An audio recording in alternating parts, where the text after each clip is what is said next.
हां भाजी लई छान आहे. होय हां रोज बनव. ओके.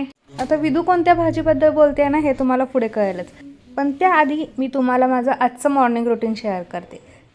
आपल्या कामाची जशी गडबड असते तशी यांना स्कूलला जायची देखील गडबड असते. त्यात विदूला 2 पोणी घालून हव्या होत्या, मग तिचं देखील आवरून दिलं. 2 पोणी गंध सगळं आवरलं. त्यानंतर त्या दोघांचा टिफिन भरला आणि विदूला सोडायला जायचं होतं खाली, म्हणून थोडं स्वतःचंही आवरून घेतलं. तिला सोडून आले आणि चहा बनवायचा होता. दूध गरम करायला ठेवलं आणि लक्षात आलं की दूधच खराब झाले. मग चहा बनवणं कॅन्सल करावं लागलं आणि दुधाचं पनीर बनवून घेतलं. पनीर बनवल्यानंतर जे काही पाणी शिल्लक राहतं ना ते ओतून नाही द्यायचं. त्याचेसुद्धा खूप हेल्थ बेनिफिट आहेत.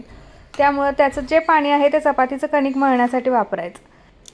मस्त फ्रेश असं होममेड पनीर मी इथे बनवून घेते आणि ही सगळी कामं आवरूपर्यंत तर विदूचा स्कूलमधून यायचा वेळही झाला आणि तिला आज आल्या आल्या डान्स करायचा होता.